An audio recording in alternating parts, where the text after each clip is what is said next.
Welcome to Skip the Queue, a podcast for people working in or working with visitor attractions. I'm your host, Kelly Molson. Each episode, I speak with industry experts from the attractions world. In today's episode, I speak with Paul Griffiths, director of Painshill Park, a beautifully restored 18th century landscape designed by Charles Hamilton. We discuss the transformation of Painshill, the emotional reopening, team motivation, and the benefits of pre-booking. If you like what you hear, you can subscribe on iTunes, Spotify, and all the usual channels by searching Skip the Queue. Paul, welcome to Skip the Queue podcast. Hi, Kelly. Thanks for having me. It's really lovely to have you on. So, Paul and I have chatted a few times. We've been kind of Twitter buddies for a while, haven't we? That's how we first sort of got introduced. How you meet people these days, isn't it? Via Twitter. Absolutely. And then we've had a chat. And now Paul's very kindly agreed to come on to the podcast to share all about Painshill Park. But we start, as ever, with our icebreaker questions, Paul. Are you ready? Yeah, nervous, but ready. I've gone easy on you, don't worry. Right, yeah. Okay. When you were a kid, what did you want to be when you grew up? Probably a professional footballer, but before that, an astronaut. Oh, quite different. And so football. So I know this about you. You're a big Charlton fan, aren't you? Yeah, I'd have been, playing up front at the Valley. But yeah, no, I wasn't good enough to play for the Park side, let alone make a professional debut. But no, that was my dream for years, to be a professional footballer. Oh, and then the astronaut just didn't happen. Didn't happen. No, never did make it to space. Space Mountain is about as far as I've got. Yeah, same. Okay, this is another one. This is another retro one. So what is the most embarrassing fashion trend that you rocked? Oh, that's a good question. I tell you what I had, and I don't know if any listeners will remember these, jeans with pictures of the Flintstones on. Yes. And I would have been about 12 or something at the time, and you had like Fred on one leg and Barney on the other or something like that. And they were really trendy for one summer. I think we're probably around the same age, because genuinely I had those, and I can remember, I had these. What was that about? No idea. I remember being really excited on a holiday. We was on a holiday camp somewhere, and there was a little market nearby. I'd find them in the market and buying them. And be really excited by this. Do you know what I was thinking? Various other dreadful things. I remember wearing dungarees for a while. I'm thinking I was really trendy, but from a bloke, that's obviously a bit of a strange one. But yeah, I still wear dungarees now, Paul. So yeah, that's what I said. That's okay. But yeah, I was thinking about this question before, like this morning, before I asked you, and thinking, what would I answer to this? And I thought, well, it would be the Bros era for me, because I had the Grosh tops on my shoes, and I had a denim jacket that had like a massive like patch of Bros on the back of it as well. What a loser! But now you see. What I find really weird, right, is that people in my office haven't heard of Bros. I brought them up as a cultural reference point at some point, and younger people haven't heard of them. They just didn't, no one's heard of it. I was trying to explain the whole Brosette thing, and people having watches on their shoes, and just everyone was looking at me like I was, and I was DJing somewhere once. That's a completely different story, but put on When Will I Be Famous, and the floor cleared. No one knew it at all. Oh, no. Note to self, don't play Bros at a disco. Except if I'm there, and I'd have been, right in the middle. Okay, all right, one more of these, and then your unpopular opinion.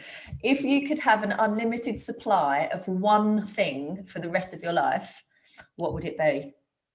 Ooh, that's a good question. Probably McDonald's breakfasts. Oh, Paul, they are the ultimate hangover cure. You can't go wrong with a McMuffin, yeah. Yeah, I'm with you. Double sausage and egg. With bacon for me. Okay. I mean, that could be an unpopular opinion in itself, Paul. Well, couldn't it just? Yeah, what do you have as a McDonald's breakfast?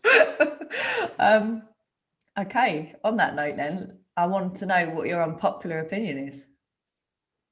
I'm going to say that I just don't get the point of Instagram. Ooh. You've got Twitter, you've got Facebook. Why do you need something else? I just don't get why you need another channel. Surely Twitter for work and professional stuff. Facebook's great for your fun stuff. why do you need Instagram? I don't get it at all. Oh, no, I feel like this is going to throw up some debate, Paul. I do not agree with you on this one. So this is definitely an unpopular opinion. I find Facebook a bit negative, whereas Instagram, I'm just kind of in my little happy world of like posting up all my lovely things. It just feels a happier place to me. It's less ranty. Yes, I can see where you're going. Yeah, I just tried it for a while and I was talked into it by a good friend and former colleague who said, "Oh, you really want to do this?" And after about a week, I thought, how am I going to run 3 different things, trying to put 3 different things on? So for me, it's easier to separate my life. I've got friends and old colleagues and things on Facebook, and then everyone else on Twitter. Okay, so everyone, when you get promoted to Facebook, you know that you're Paul's real friends. Yeah. Brilliant. Thank you for sharing all that, Paul. I really appreciate it. So, gosh, I've got so much to talk to you about today. I've been looking at your background in the kind of attractions and heritage world, and gosh, it's very impressive, isn't it? So you're currently director of Painshill Park and director of You've been a director, one of the board. So one of the board. Yeah, I've got a fabulous chair and about 7 or 8 board members who do an amazing job. Fantastic.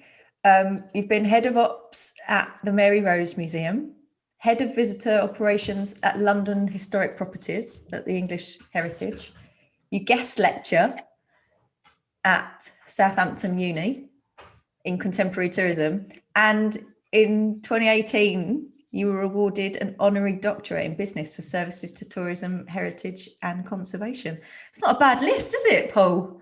Sounds good when you say it like that. Doesn't it? I wonder who you're describing. So I want to know where this love of the sector has come from, because you've got such an impressive background in it. You know, it's a really easy answer.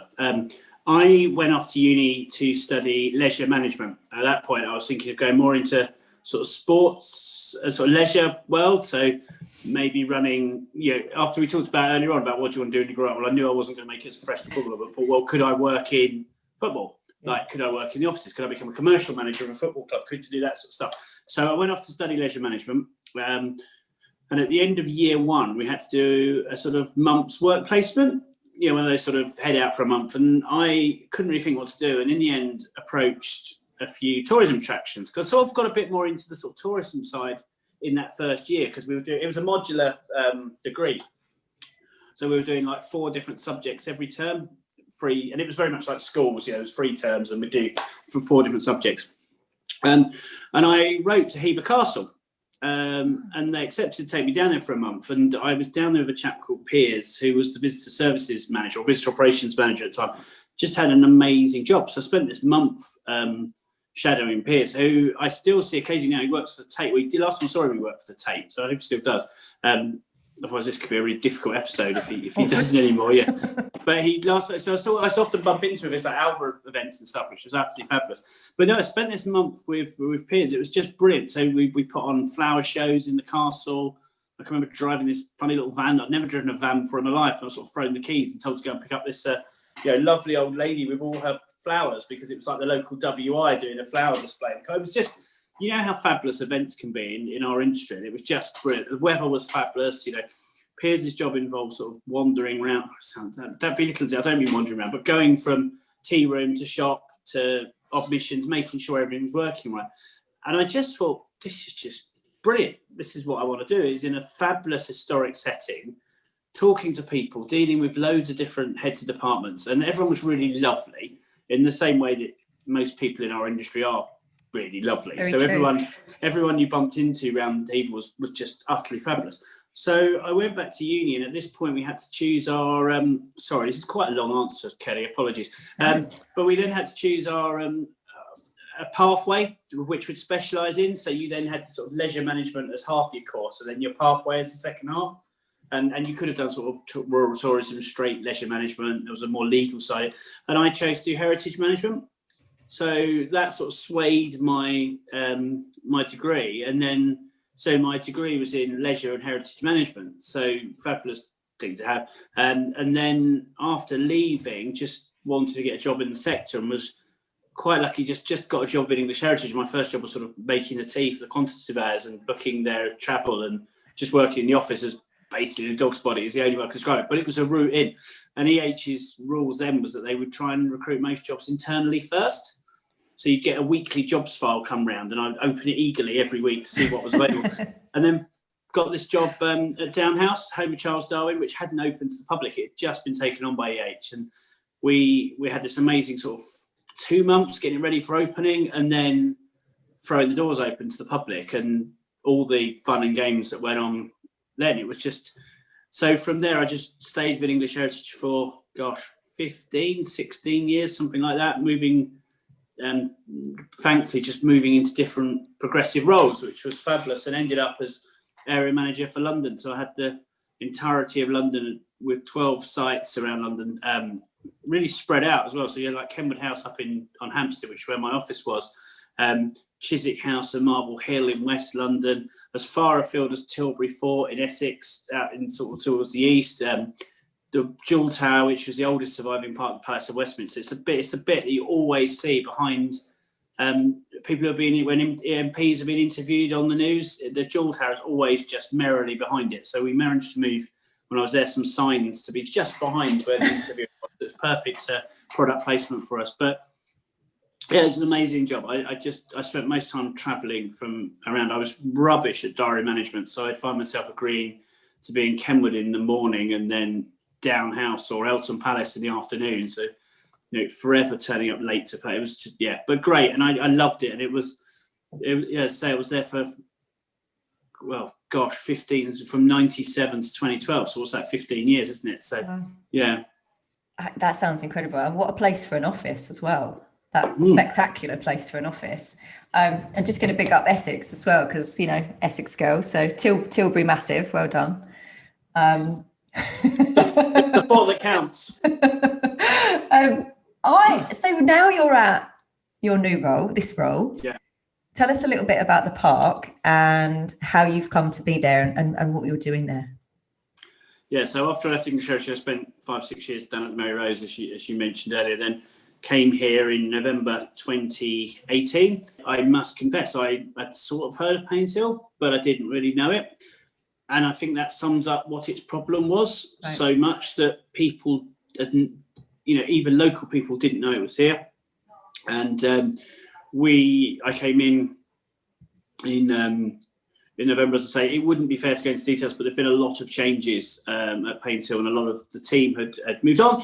And so I was left with a smallish team, and then we were able to recruit some utterly fabulous new staff as well. So, myself and the head of finance started on exactly the same day. We both arrived in our cars, parked up, getting our little boxes out with our mugs in and everything else that you do on day one, and set about, trying to make changes. And, so Painshill itself is an 18th century landscape garden. It's 158 acres with the most amazing views. It was designed by the Right Honourable Charles Hamilton, obviously in the 18th century, who'd done some grand tours around Europe, and then came back and set about building and creating this quite sensational landscape garden, which includes a number of garden buildings, or follies as a lot of people would call them, towers, crystal grottos, hermitages, temples, 2 different temples, in fact, a ruined abbey, so built as a ruin, and guests in the 18th century would walk the route. And it was designed that people could get their easel out at any point and paint, because every view would be picture perfect. It's a very quick potted history. I could talk for hours on it, but I won't. The gardens were sadly lost after the Second World War, where after they'd been used for sort of training and development of troops, sold off piecemeal. And it wasn't until the 70s and 80s, well, the 70s really, that there was a campaign to save Painshill. It was really, recognised by particularly local garden history experts that what had been one of the first and most finest landscape gardens was lost. It really was a completely, overgrown mess, is the only way I can describe it. And very fortunately, and quite far-sighted for the time, the local council purchased 158 acres of the land, right, through negotiation, compulsory purchase, etc. And the trust was then formed because the council realised they wouldn't be able to fundraise, because who gives money to local councils? So the trust was formed, and we were given the park on a 100-year lease with a peppercorn rent, and basically told to restore it back to how it was in the 1700s, which is what the trust has been doing ever since. And the trust will be 40 years old next year. So that's a very potted area of where we are. And today, whilst I don't think the restoration work will ever be completed, because the second you turn your back on it, a tree will grow behind you or something, and work we need to do. I don't want to sound like I'm being rude about people who before, and I'm not, I promise. But the site may become a little bit insular, hence people didn't really know of it. It wasn't really managing to push itself enough. It wasn't really connected to a lot of the local, or national tourism industry things that we all know work so well. And, in this last 6 months, whatever we've now been through in the whole COVID situation, how much we've all worked together. And, Painshill wasn't really connected in with any of those networks. So, one of the things that, I wanted to do was obviously make it more well known and get their name out there a lot more. So Chrissy, who's my head of marketing, has been doing an amazing job of pushing the story out there and getting it into so many different places. And we've been getting so much amazing coverage in the latter part of the summer. We've got on BBC News, we've been on ITV News, really great coverage for the park. One of the first things we did when I arrived was to do quite a major piece of rebranding, because what we didn't have was a brand. Painshill didn't have a strapline. If you Googled it, then you'd come up with about 12 different names. Most of them we'd given ourselves at some point, but whether it was Painshill Landscape Gardens, was it Painshill the Hamilton Landscapes? Well, of course, no one's heard of Hamilton, so because he didn't really do much else, unless you're a real garden history fanatic, you wouldn't know he was. So, it didn't really work. So we utilised a consultant chap called Scott Sherrard, who did an absolutely sensational job of pulling together trustees and volunteers and we got local industry people, the head of tourism in Guildford along, and all this stuff, and did a few workshops. And Scott then used his years of experience and skills and came up with this phrase, Painshill, where the walk is a work of art. And it just works so well. And we've been able to use that in all our promotion and marketing. And it's just given us something to always hook ourselves onto, is that we are where the walk is a work of art. Because, you have to walk. Everyone in the 18th century had to walk round. It's the way you get round Painshill. And as Hamilton described it as, where you could get your easel out and paint, you can now get your iPhone out and get your Instagram picture. You see, wherever you go, there you go. I found a use for it. There's always a link as well. I love this. There's always a link to my weird questions somewhere in these interviews. Gosh, Paul, can I just ask, how long have you been in the role currently? Nearly 2 years. So November I started, November 2018. Okay. And so I'm guessing that a global pandemic wasn't something that you were ever expecting to have to deal with as part of your second year of employment there. I want to talk a little bit about lockdown, what it was like, what you've needed to implement since you've been, reopened, and let's talk about like what demand's been like, because the message has been very, very clear the whole way through.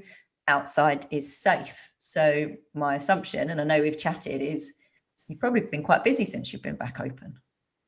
Yeah, it's been a very interesting time, hasn't it, for everybody? And none of us saw this. Well, I mean, maybe some people did. I didn't have it on our risk register. I didn't have it on any of our planning. We'd often talked about, high winds and storms and floods and fires, but global pandemic, I don't think was up there on any of our lists, was it?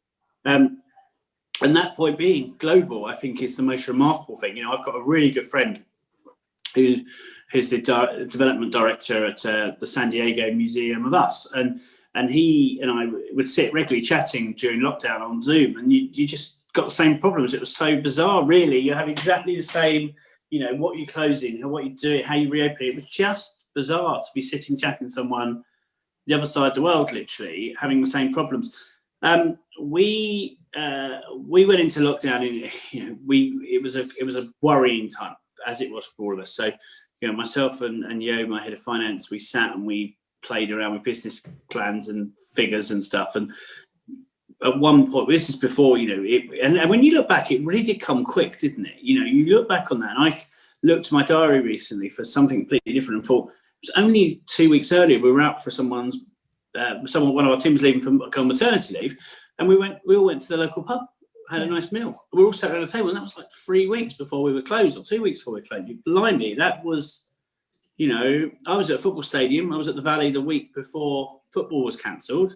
20,000 people sat around me without really feeling anything concerning. There was a lot of people washing their hands a lot more. In fact, it was the first time at football I'd ever queued to wash my hands. But it was just not something men normally do at football. But yeah, it was a really strange. So we had all these business plans, and there was a genuine fear the charity Painshill wouldn't survive, because we're an independent charity.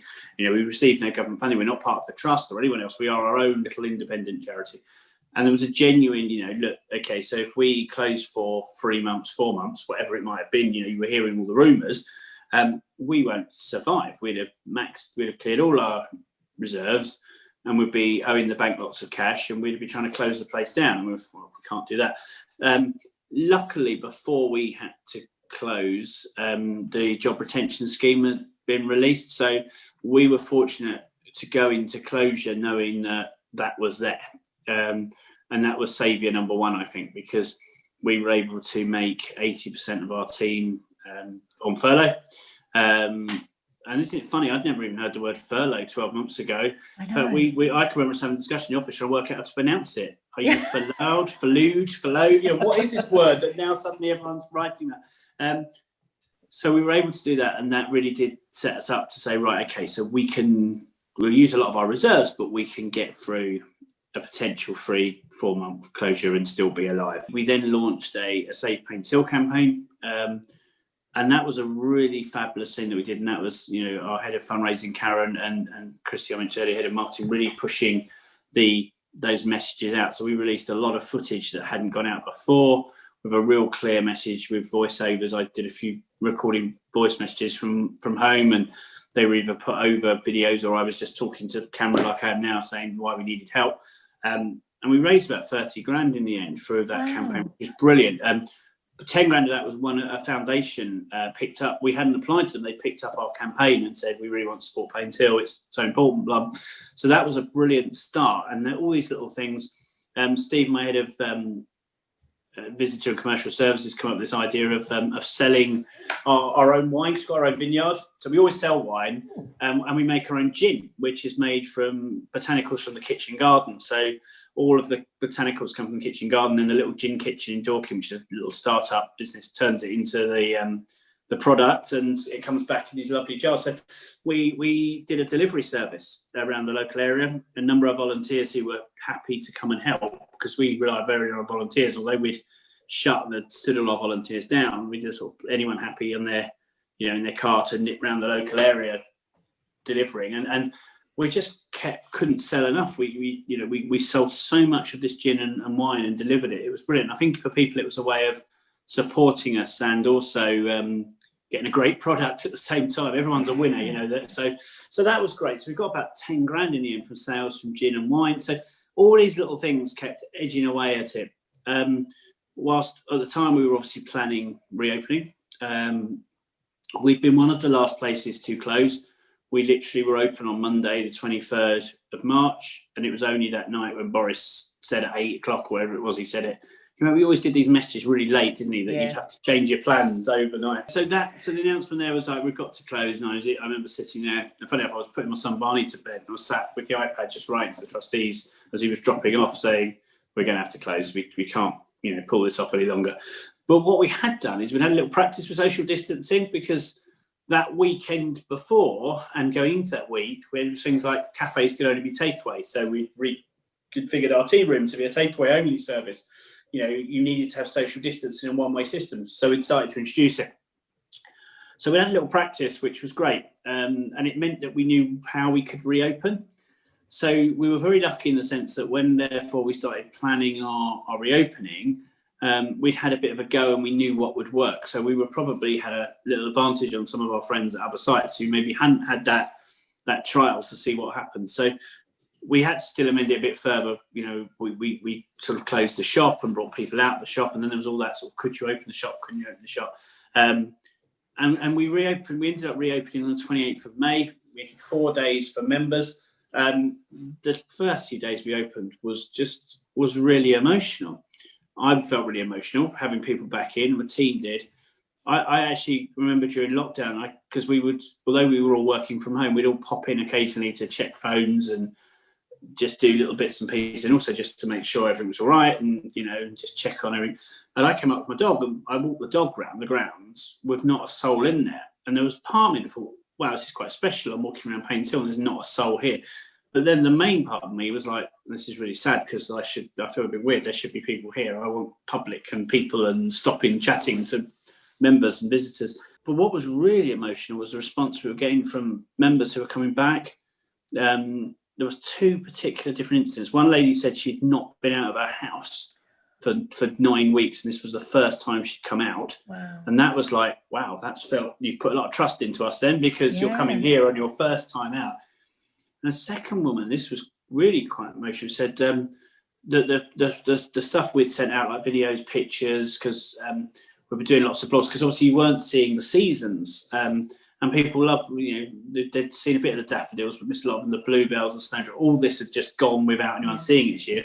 And then we had all the chicks and all the wildlife giving birth to all their little ones pottering around the lake. And we were able to put lots and lots of pictures out. And this woman's come up and said, all the stuff you put out is the one thing that's kept me going. Oh, gosh. Oh, and you're just like, we're a tourist attraction. And that's not, normally how I'd never been, thanked so much for basically us doing our job, because we'd got the doors open and people just kept stopping saying, oh, thank you for getting it open. And it just carried on. And we opened to the public on the 1st of June, and the numbers have just been phenomenal. I think because we've been very public on how we'd done the social distancing side of it. So people knew before they came. We did a little video, very basically filmed, but it worked really well, just showing how you were going to come in, which was your route, where the toilets were, because we closed our main toilets, because, you'll remember, Kelly, but that was the subject on everyone's lips, wasn't it? How do you do toilets? Big issue, yep. Biggest issue. We were very lucky, of course, because we're outside, so we closed our main toilets and put some posh portaloos in.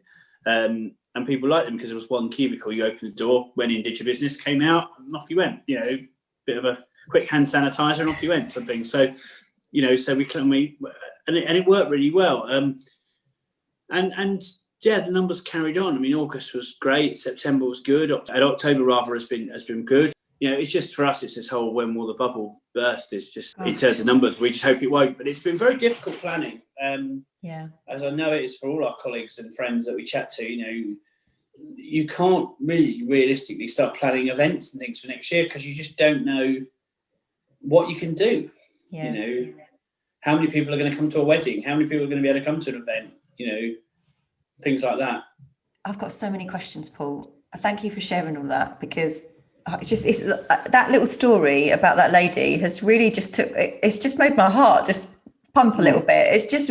I can completely understand why you were so emotional about that. It's so heartwarming, isn't it? You forget how much places mean to people, what it means to them. I've never been in a job. I've been in this industry. I've never done anything else, as you talked about earlier. I've always worked in attractions, and I've never been on first name terms with people before in an attraction, or people will stop me to ask how I had a bit of a knee. I used to do quite a bit of running. I haven't run properly for a while, but literally talking 5K park runs here. I'm not saying up on marathons or anything.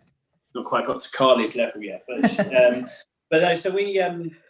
so people. So I had a bit of a knee injury, and this chap regularly now stops me to ask how my knee. It's just really nice because people see us as being part of the. It's where they come, and we do have people who come every single day. They come and walk the dog. They stop and they have coffees, but part of their experience is chatting to the staff as well. Is that something new since lockdown then, or did that happen before? It definitely happened before. I think since lockdown, I've certainly found I've got chatting to a lot more people. I don't know if that's maybe I've changed. I don't know. It just feels that maybe I'm just getting to know people after I've been here for 2 years, and I think because and this isn't.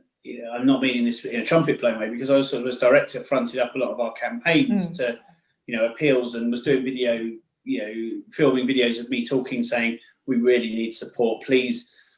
And we had sort of a number of ways that people could support us. One of which was, if you remember, please stay being a member. Please don't leave us and go. Please renew. We made the decision very early on that we would add some time on to membership and went out there. And I think. because we've got a lot smaller membership base, we were able to get our messages out very quickly to people and tell them what we were doing. And I think because we are a small independent charity with only one attraction, we were only making decisions for one place, which I think was hard for some of our friends and colleagues that, where they've got hundreds of sites or whatever. They were having to consider all sorts of different scenarios, weren't they? Where we were only having to consider one. Yeah. I want to ask about membership actually. So this is, membership and locality are two really key topics at the Visitor Attractions Conference. Yes. What we were hearing is that in a lot of attractions, people purchased memberships while those venues were locked down. And we were seeing something like a 23 to 25% increase in memberships across some attractions. Did you find that happened at Painshill? And has your audience changed as well? So do you have more people that are coming back that are locally based now as well?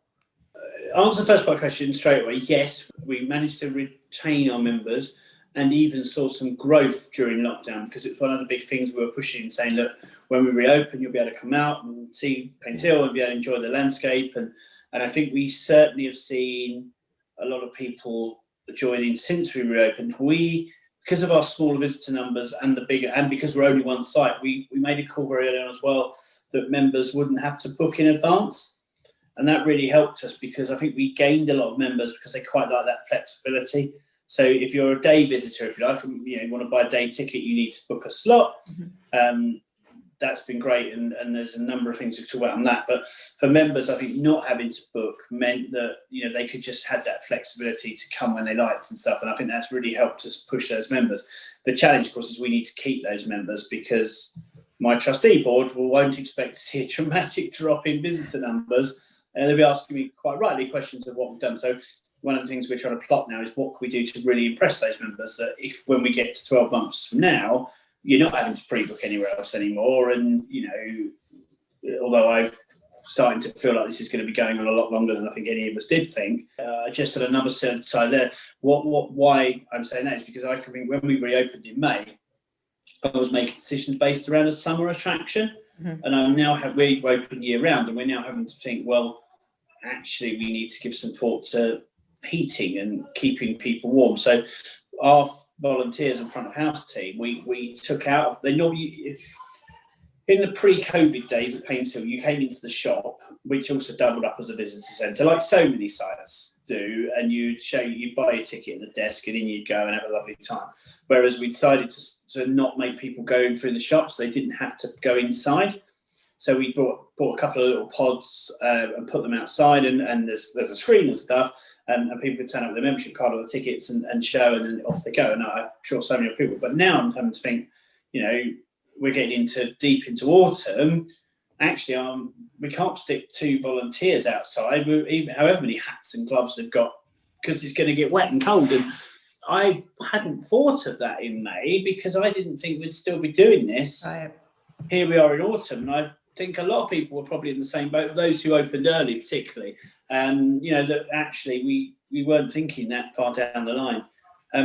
The second part of your question, Kelly, about different audience, we don't have a great deal of data in the past. Painshill fell foul of GDPR, not fell foul of GDPR, I should reword that, but sort of went a bit GDPR bonkers and got rid of everything. So when Christy came on board, we had about 500 people on our database. It's now up to about 10,000. So, we're actually building a supporters, a bank of supporters now who's brilliant. We've certainly anecdotally seen different audiences this summer. We saw a lot more younger people during the height of summer, and particularly, if lots of places were still locked down, lots of people sunbathing and sitting around reading, bringing little chairs and reading books for the day. And traditionally, our dwell time was an hour to an hour and a half, but people are now spending half a day, if not a whole day. You'd see families turning up with full-blown picnics, tables, tablecloths, all sorts of, and putting themselves in a spot for the day, and the kids were going off and having a lovely time. It was nice, lovely to see. The only problem with that is our car park really struggled, of course, without having the turnover. Right. And we had a few complaints from members, and I totally get where they were coming from, but there's not much we could do about it, where they were turning up in the afternoon for their 3 o'clock dog walk to find the car park full. So, one of those things we just have to keep managing and working on. Thank you. I want to go back a little bit, actually, because you've mentioned pre-booking a few times, and it's definitely a topic that Well, it's a very key topic, and mixed opinions on it, I think. I personally think that pre-booking is a brilliant thing, and I want to know how you feel about it.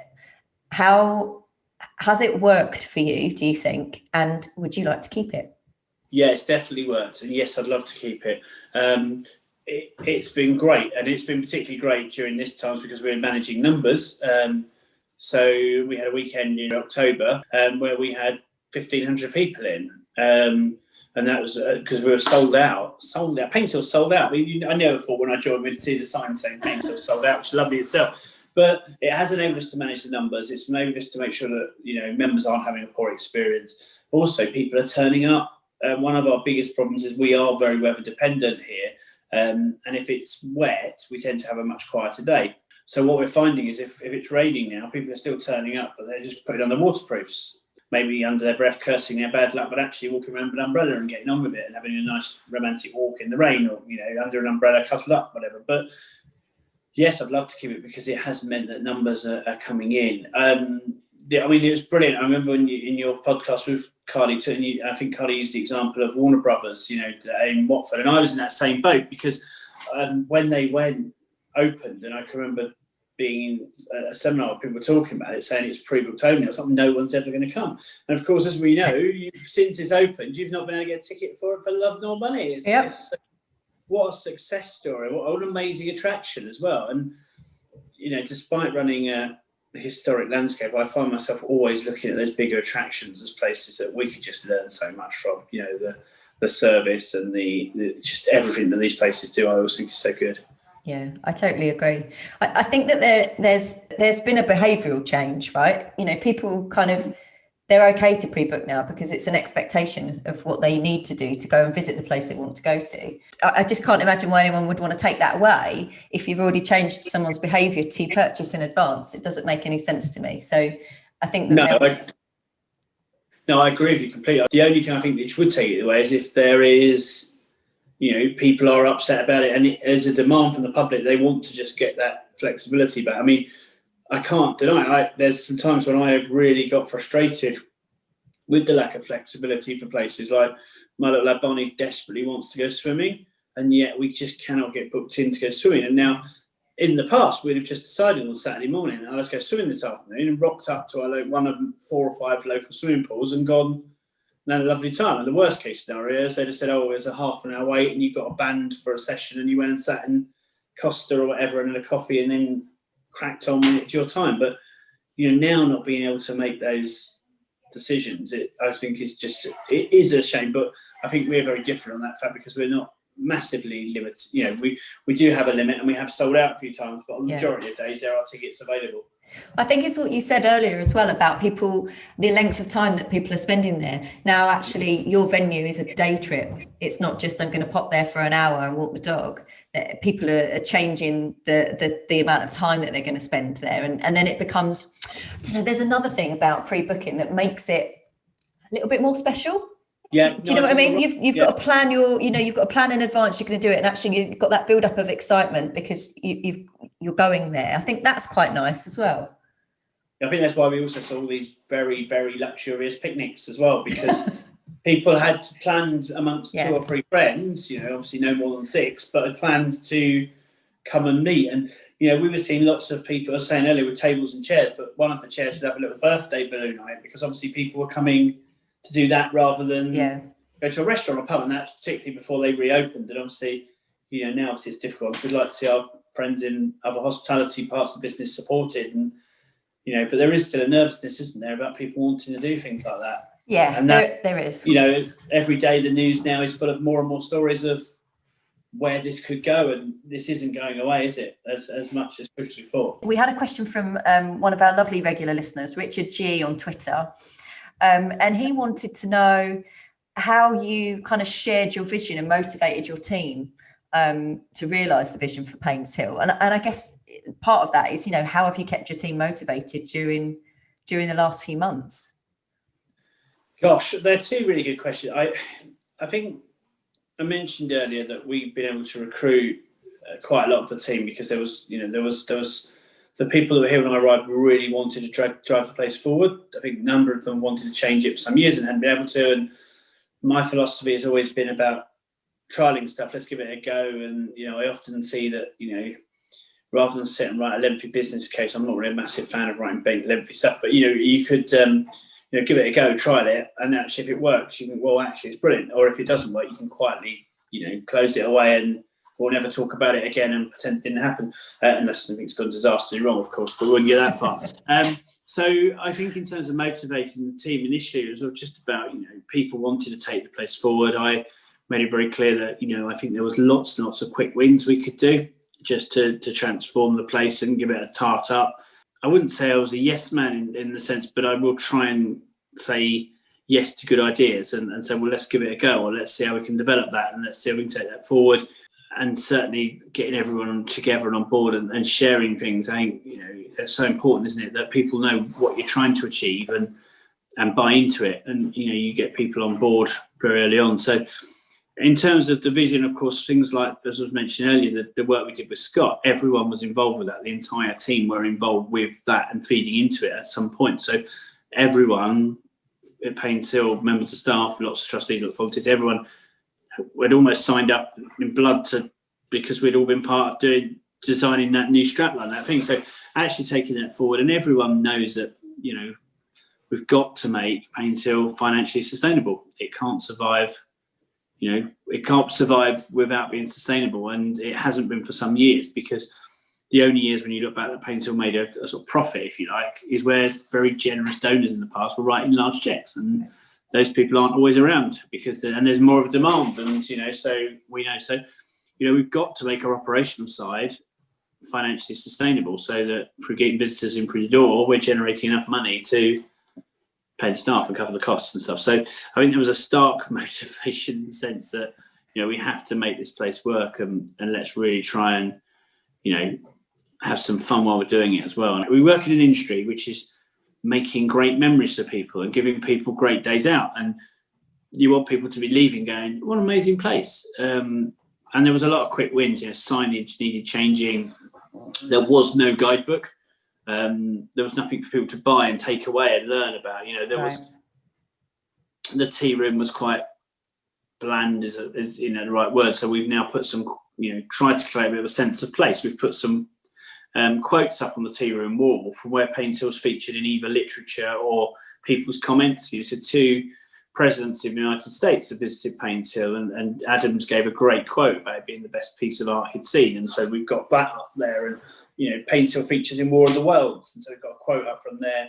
There was a wonderful piece in a newspaper about how Queen Victoria used to like to come and promenade here with Prince Albert. So We've got that there, so actually it creates a bit of a sense of where we are and that we've arrived. I think people have motivated themselves, and I think there's been a real, there was a desire to make sure we got through this. And since reopening, there's just been this outpouring of people and love for Painshill, which I think has driven the team on.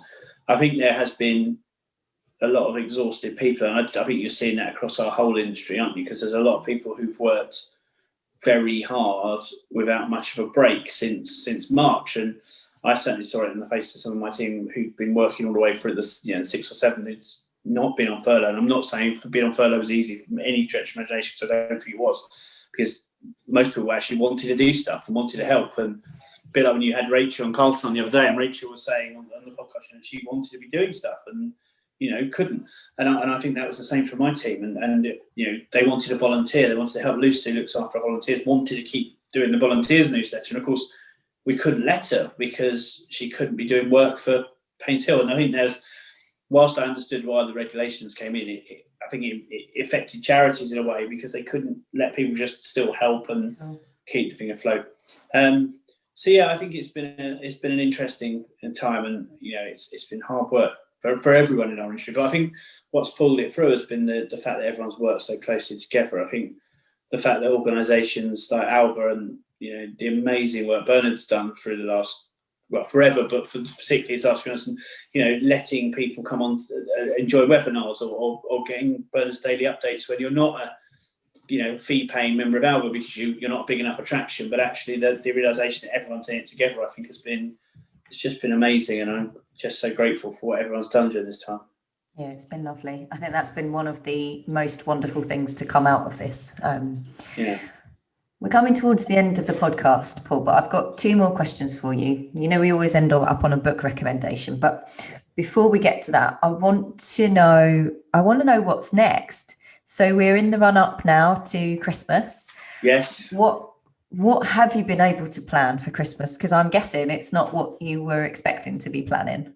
No, we was trying to push ahead with our Christmas. What we do at Christmas is we have a what we call Santa's snow train. It's a land train, basically. So if you think of one of the things that potters up and down the seafront during the summer, with a little sort of train pretend train at the front and a few carriages, and the train would chug around the landscape and delivers kids to the Crystal Grotto, and then the kids would wait in a tent and with the elves, and they'd play games and stuff, and then the elf would invite them in to meet Santa Claus in the grotto. So you're seeing Santa in a grotto, which is perfect, of course, in many ways.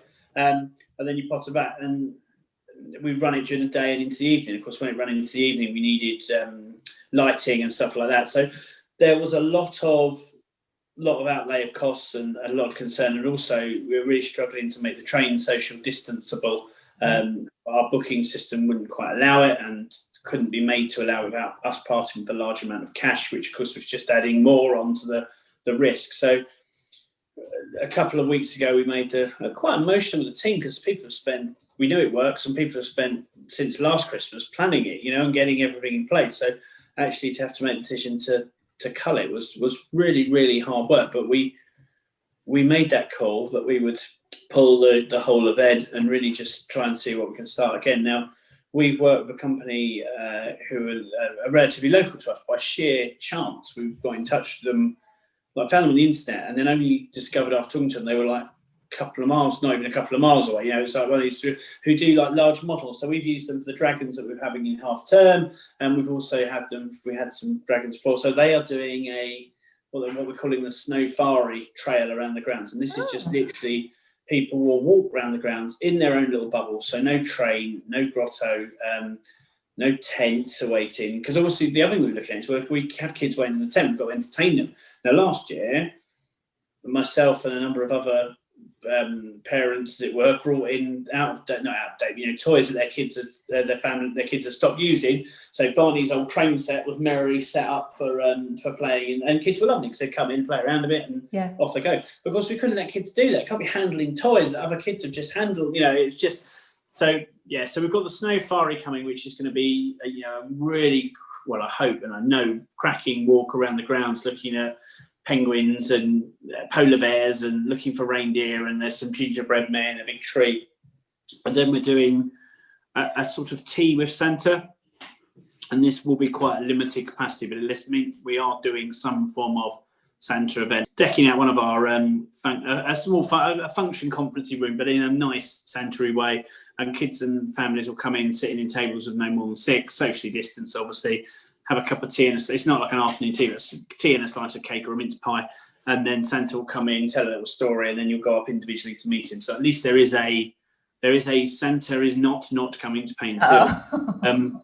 The main thing will be the trail, and we'll just try and push that, and so people can walk outside, wrap up warm, just enjoy the landscape with models of animals in it all over the place. So. Yeah, I think that sounds really fun. I think that that there's some Instagrammable moments there, Paul, isn't there? That for sharing on social media, for sure. Yeah, I'm sure there is. I'm sure people can have a lovely time with Instagram. We'll convert you eventually. Thank you for sharing all of that. Last question, which we ask all of our guests, which is, do you have a book that you recommend that has helped shape your career in some way, or you just would like to recommend to our listeners? Oh gosh, yeah, I thought a bit about this actually, and I was trying to think of a book. I trying to think of one that go about work, but actually I was going to pick one by one of your former guests actually, which was Creating Magic by Lee Cockrell. Back in my Mary Rose days, we had a sort of team away there. I bought everybody a copy of this before. So none of them can apply to get the book off you, Kelly. So we all I made everyone read it before we then had a sort of session, because what was in there was so many good sort of points about all around trying to make take away problems from visitors. I was so impressed with that, and that's why I've always been mentioned earlier. Looking at the larger attractions or companies of how they manage to do stuff, and think, well, how can we do that to make things easier? I was so impressed with a story that Lee told on one of his podcasts about when they started doing taking the luggage from people. So actually, you wave goodbye to your suitcase at Heathrow now, and you next see it in your hotel room. Just in Orlando. So I just know, and that's a really, really good book. It's great. It's a really good book recommendation. And I'm sure that when Lee listens to this episode, because I mean, if he isn't a subscriber, he absolutely should be. Definitely, yeah. He'll be delighted that you've recommended that. So thank you. So as ever, if you would like to win a copy of that book, then if you head over to our Twitter account, which is skip_the_Q, and you retweet this episode announcement with the comment, "I want Paul's book," then you will be in with a chance of winning it. Paul, thank you. I've loved having you on the podcast today. I think it's been a brilliant episode.